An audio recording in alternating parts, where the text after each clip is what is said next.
¿Cómo se sintetiza el GLP-1? ¿Cuál es su mecanismo de acción y cómo termina la señal?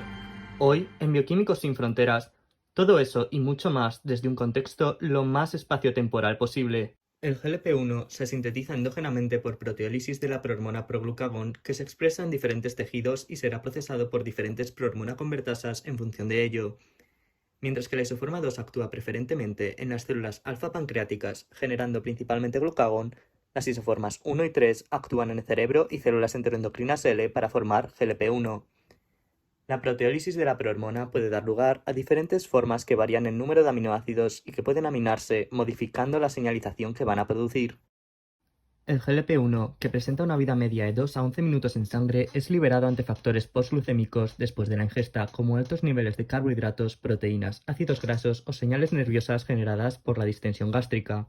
Solo un 20% del GLP-1 liberado a la sangre por los enterocitos llega a las células beta pancreáticas debido a la acción de la DPP-4 proteasa, que termina rápidamente con la señal. El GLP-1 en las células beta pancreáticas promueve la liberación de insulina, eso sí, regulado por otros factores como la capacidad de la glucosa de estimular al IGF-2 tras la ingesta. En este telediario nos acompaña el Dr. Garita Goitia, que nos contará en más detalle el mecanismo.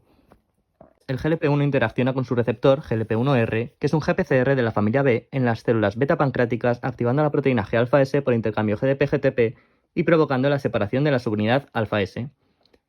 Esta activa la adenilato:ciclasa al producir la apertura del sitio de unión de ATP y del magnesio del mismo, formando CAMP a partir de ATP, que va a activar tanto a EPAC como a la PKA, cuya señalización se restringe a ciertos microdominios cercanos al receptor GLP-1R por las proteínas scaffold APAPs. Tanto PKA como EPAC producen la inhibición de canales de potasio sensibles a ATP, aumentando así la sensibilización a la despolarización por glucosa y activación de canales inespecíficos de cationes. Además, la PKA favorece la activación de canales de calcio sensibles a voltaje, como la liberación de calcio del retículo endoplásmico por distintos mecanismos, como pueden ser la modulación por fosforilación del receptor de IP3.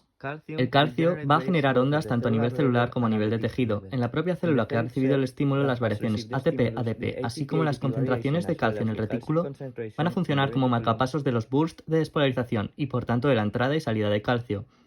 Por otra parte, a nivel de tejido, se pueden diferenciar dos poblaciones de células beta, unas centrales o hubs, que van a recibir el estímulo primero y van a generar altos niveles de calcio intracelular, y otras followers, que van a recibir la señal más tarde y pueden tomar calcio a través de gap junctions del resto de las células beta centrales, coordinando en cierto modo así la señalización.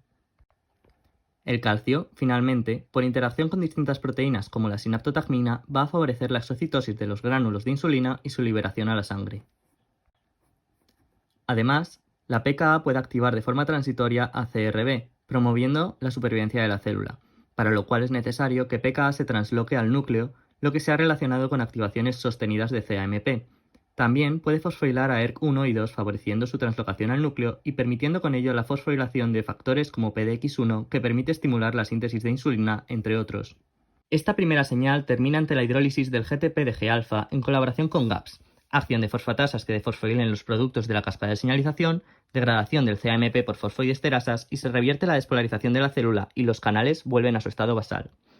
Entre los mecanismos tamponadores del calcio destacan el intercambiador sodio-calcio de la membrana plasmática y la bomba PMCA, que actúan respectivamente a concentraciones alta y más baja, así como el regreso del calcio a los reservorios del retículo endoplásmico por SERCA2b y 3. También es fundamental STIM, el sensor de calcio en el retículo endoplásmico, que cuando bajan las concentraciones en el mismo deja de interaccionar con calcio en el lumen de este orgánulo, activando ahora y en la membrana plasmática, que forma un canal operado por calcio, devolviendo el calcio al reservorio. Se produce la desensibilización del GPCR por unión de beta-catenina. Esto además dará lugar a una señalización tardía por activación de ERK, pero en este caso secuestrándolo en el citoplasma y favoreciendo la fosforilación de proteínas citoplasmáticas. Las diferencias entre la señalización de una y otra se deben probablemente a diferencias en los microdominios de señalización. La unión de beta-catenina al GPCR promueve la endocitosis del receptor, aunque no está muy claro si mediado por clatrina o caveolina. Ello permite la liberación del ligando de GLP, que se degrada mientras que GLP-1R se recicla a la membrana. La señalización mediada por GLP-1, sin embargo, aún es objeto de estudio de la comunidad científica, puesto que están descubriendo nuevas rutas de señalización como a través de otros GPCRs con subunidades alfa diferentes como alfa-Q. Con esto termina el programa de hoy. Les esperamos la semana que viene con más noticias científicas.